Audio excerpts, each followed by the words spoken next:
Bonsoir Émilie. 40e établissement de la marque Beef Bar, il sera en Géorgie.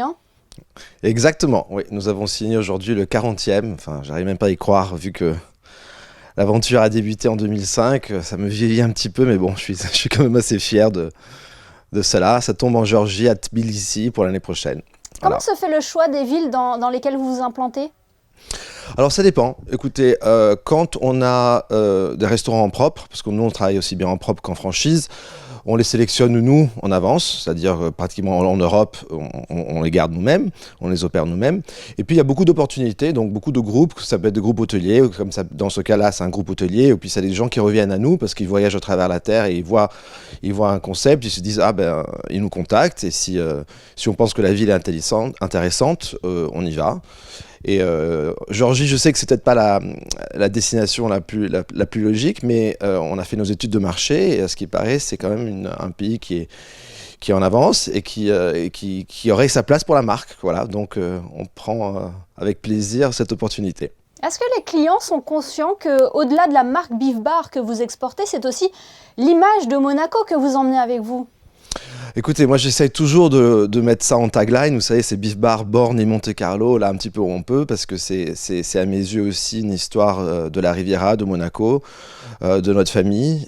Monaco fait rêver, Monaco fait vendre, et dès qu'on peut, on le met en avant, mais inconsciemment, beaucoup de gens le savent au fait maintenant, et c'est vrai qu'on est devenu, dans le monde de la viande, dans la restauration haut de gamme de luxe, une référence qui fait un lien avec la principauté. Alors vous l'avez dit, d'une adresse sur le port de Fontvieille en 2005, le nom Beef Bar est aujourd'hui présent à travers le monde. Est-ce que c'était un choix au départ de s'exporter ? Pas du tout, c'était que des opportunités, parce qu'à la base on avait ouvert Beef Bar pour montrer les viandes d'importation que notre famille importait en Europe. Et donc on avait besoin d'un endroit pour faire tester ces viandes à nos distributeurs de viande. C'est vraiment né comme ça.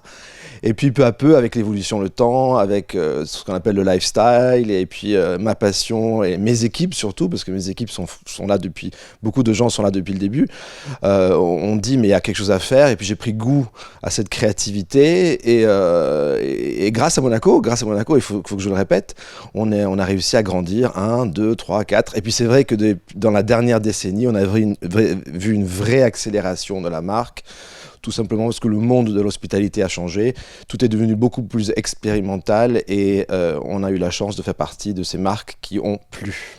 Justement, ça plaît, qu'est-ce qui plaît ? Cela va au-delà de la viande, hein. C'est une histoire, une origine, un voyage culinaire. C'est un peu un tout. On a beaucoup changé le concept il y a 5-6 ans quand on a tout fait en partage, tout en street food, on a fait des contrastes, on a donné 8 chefs différents, donc on a des produits asiatiques, européens, du Moyen-Orient, et on leur donne, et les gens aiment bien ce côté partage. Il y a moins ce côté steakhouse, c'est plus ce côté asiatique, on vient, on boit, on passe un bon moment et on déguste. Vous voyez, c'est ça qui a fait la différence aussi, parce qu'on ne pouvait pas être catalogué comme encore un énième steakhouse, et ça a marché, donc on est très très très content. On va décliner d'autres concepts de Beef Bar en version deli, en version asiatique à Monaco, en version petite, comme on a fait là en Géorgie ou à Londres. Donc c'est une marque umbrella, comme on appelle, une marque parapluie, qui peut porter différents concepts sous elle. Ricardo Giraudy, lorsque vous avez fait vos études supérieures à Londres, est-ce que vous aviez déjà dans un coin de la tête l'ambition de reprendre l'entreprise familiale pour y développer votre vision des choses ?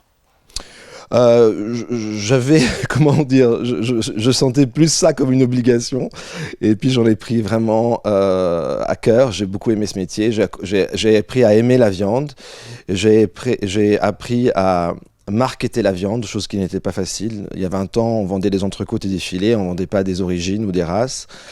Et les restaurants ont beaucoup aidé, ça m'a permis de m'exprimer énormément, j'en suis très très fier. Et j'espère pouvoir continuer ça encore longtemps.